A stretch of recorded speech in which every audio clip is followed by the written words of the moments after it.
나흘 동안 집거했던 윤석열 대통령이 오늘 29분 길이의 대국민 담화를 발표했죠. 윤 대통령은 비상계엄은 국정을 마비시킨 야당을 향한 대통령의 통치 행위라면서 탄핵이든 수사든 당당히 맞서겠다고 말했습니다. 대통령실로 가보겠습니다. 이기종 기자, 자진 사퇴를 거부하고 정면으로 돌파하겠다는 뜻으로 봐야 되겠죠? 네, 윤석열 대통령이 오늘 오전 계엄 선포와 관련해 네 번째 대국민 담화를 발표했습니다. 윤 대통령은 지난 2년 반 거대 야당이 대선에 승복하지 않고 수십 명의 공직자 탄핵 추진으로 국정을 마비시켰다고 말했습니다.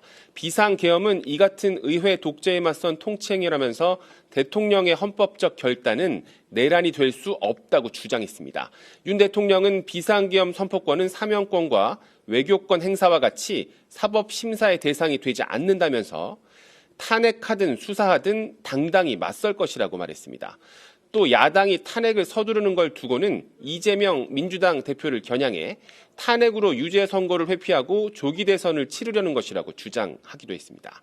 윤 대통령은 이번 담화의 논리를 바탕으로 가능성이 커진 탄핵 심판은 물론 수사에도 정면 대응할 것으로 보입니다.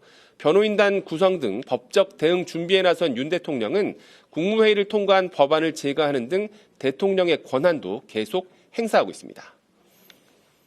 대통령이 선관위에 계엄군을 보낸 이유도 직접 밝혔습니다.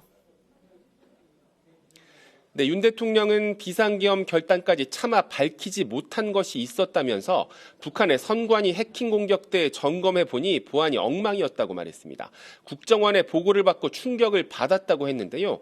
선관위가 헌법기관임을 내세워 추가 조사가 사실상 불가능했다면서 계엄의 명분으로 내세웠습니다.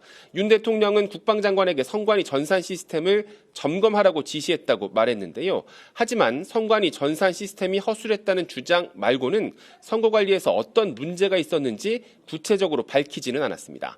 중앙선관위는 즉각 보도자료를 통해 입장을 밝혔습니다. 부정선거에 대한 강한 의심으로 인한 의혹 제기는 자신이 대통령으로 당선된 선거관리 시스템에 대한 자기 부정과 다름없다고 밝혔습니다. 지금까지 대통령실에서 전해드렸습니다.